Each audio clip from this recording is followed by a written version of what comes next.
Chef Michael McDermott here with Chef Michael's Food Hacks. Hey, today I want to show you knives. The knives are out. Why? Because you need a good set of knives, okay, to do things. You can buy these one at a time. You can buy them in a set. You want to make sure that they come in a block because it keeps you safe and also keeps the knives dry. Okay, now we're going to go through each knife real quick. Just going to show you the qualities. These are my particular preference, but have these knives and you can pretty much do anything. This is my favorite knife. It's called a Sakoto style. It's a Japanese style knife.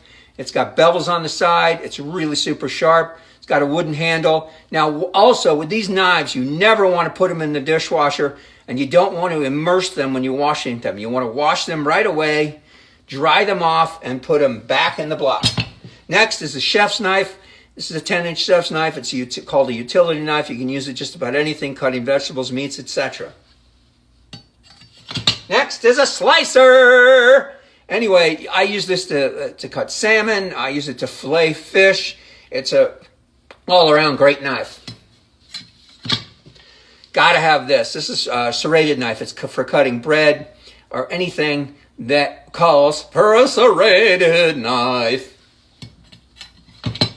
Now, this is one of my favorites. This is a paring knife. I use this a lot. This is for taking the cores out of tomatoes, cutting the tops off of strawberries, or I can even peel potatoes with it. Look at fleshy, fleshy, fleshy.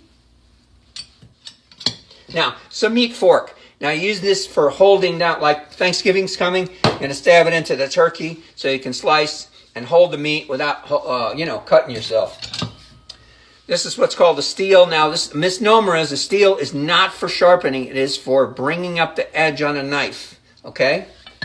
Because what happens is when a knife gets dull, the edge goes like this, microscopically, okay? And the steel helps to bring it back. But if you really want to sharpen it, you're going to need a sharpener. Now, this is pretty inexpensive. It's got diamond chips in it. It's got a coarse side and a fine side. I sharpen the knives usually every time I use them, but you can do it once a week. This is one of my favorite things. It makes noise too. It's a utility scissors. You can use it for cutting open shrimp, taking the shell off a lobster. Hopster a lobster. Okay, so that's it. That's Chef Michael's Jazz Hands Food Hacks for today. Talking about knives. I'm Chef Michael. This is Chef Michael's Food Hacks. Stay tuned for the next Chef Michael's Food Hacks. And remember, when you eat well, you live well.